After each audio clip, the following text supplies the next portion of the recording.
আমার মুখ দিয়ে বেরিয়ে যায় বাবা। চামড়ার মুখ এত সুন্দর ব্যাস এরকম চামড়ার মুখ নুমাইতে কথা কইতে কিন্তু কইছে না করতে পারো না এতে নাই কোনো ব্যাস খবরদার আমার কথা কবুলে আমার ভাতারে মোর সাথে আমার কথা না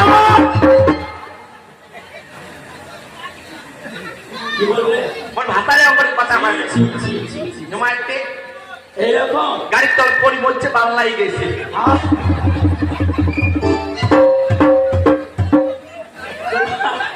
তোমার স্বামী গাড়ির তলে নুমাইতে মারা গিয়েছে নুমাইতে আর তোমার এত সুন্দর আনন্দ হয়েছে যেইতেই গাড়ি করছে নাকি 10 চাকার তল করছে তাহলে স্বামী ভক্তি যা দেখা যায় ওই যে বাবা পাতায় কয় হে গোবিন্দ ভাতার বললে কি আনন্দ আনন্দ থুমের জায়গা নাই সর্বনাশ এত সুন্দর ভক্ত সম্মেলন হয়েছে ভক্ত সম্মুখে এইরকম ভাষা স্বামী মারা গেলে খুব আনন্দ যেটি খুশি রক্তি যায়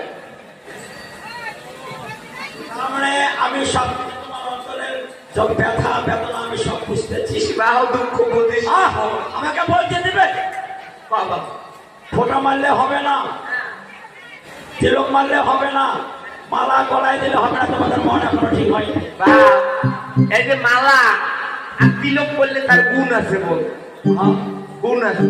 গুণ কি গুণ জানিস আচ্ছা তিলক মালা পড়লে তারটি খিচড়ি বেশি করে দিবি হ্যাঁ বৈষ্ণব মানুষ খাপ করতে বেশি একজন বৈষ্ণবী আসলে তো মানুষ ভক্তির সঙ্গে অনেক কিছু করবে হ্যাঁ আর এই লোভে এই ব্যাস ধারণ করেছে বাও পেটের জন্য মানুষ কি না করে হ্যাঁ দেখো একটা দেশ বিদেশ সবে যায় মুই যদি ওখানে তিলক আর মালা বলতে চাই খিচড়ি বেশি বা কোনো অনলাইন আছে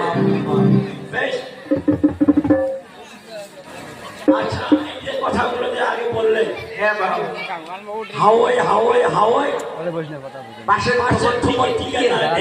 হেল্পে বলে তোমার হাওয়াই ভাই বাবু আচ্ছা এটা কি বলছো এটি মনে বেদক লেখা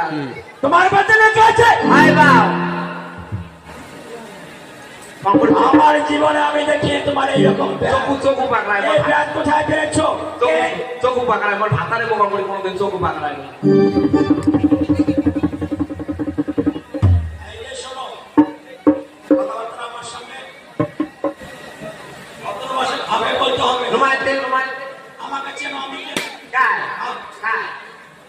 আমি একজন ভদ্র বিশিষ্ট ভদ্র আমার সঙ্গে বেশি কথা বললে আমি কি করবো জানো কি করবো বাবা ছেলে বলে বসে আমি